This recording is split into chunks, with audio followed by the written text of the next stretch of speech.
My name is Reverend Sheree. I'm one of the ministers from the New Testament Assembly Tooting Church. COVID has really impacted the local neighbourhood. I think people have been furloughed, because, there's a high level of Muslim, black people here.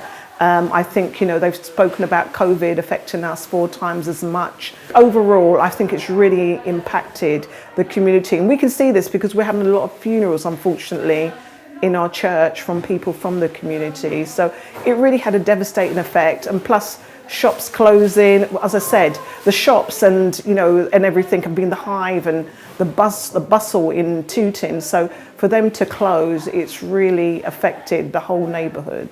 The church is a trusted place, and it's a place that people can come and just feel that they can talk to people, or they can get the support they need. And we found that as I said, we're doing the food bank, and right now we're even trying to set up more stuff to try and help people in the community. So we're doing a project called the CAS project, which is a care and support line.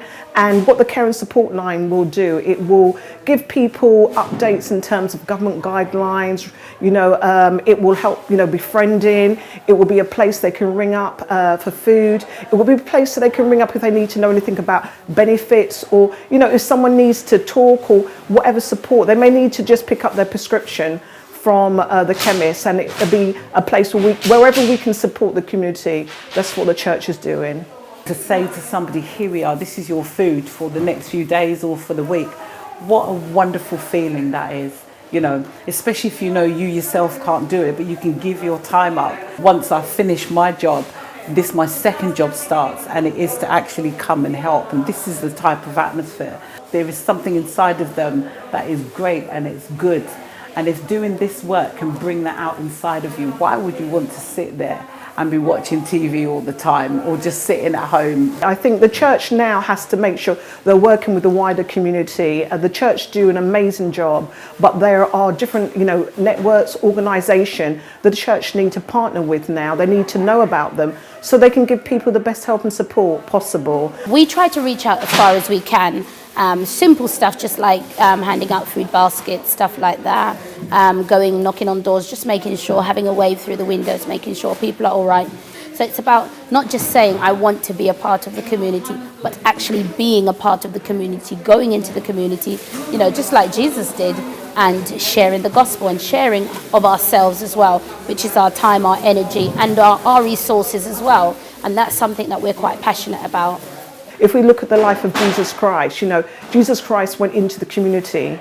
He sat with people in the community, everyday people like you and me. He was there to help. He was there to support them. And that's what the church need to be. We need to be in the community helping people. The church isn't 4 walls. We have to work outside the 4 walls. And I think that's one thing that COVID has really brought home, that we can't stay in a building anymore. We have to venture out. We need to go into the wider community. We need to go into the wider world, and we need to help people. We need to see where can the church be an influence, bringing the gospel of Jesus Christ always, but also where can we give practical help and support? Where can we give that helping hand to somebody? One of the things that my bishop said to me was, why don't you check out LCM, London City Mission? And I was like, what's that all about? And then he recommended it. So I went online and I looked at it, and it was so amazing. There's so many different courses that you can sign up to, and it's practical community work, which is something that I'm absolutely in love with. There's nothing too small or nothing too large that you can't go out and do. So it's really what you feel comfortable in doing. Go out there and spread that gospel however you do it.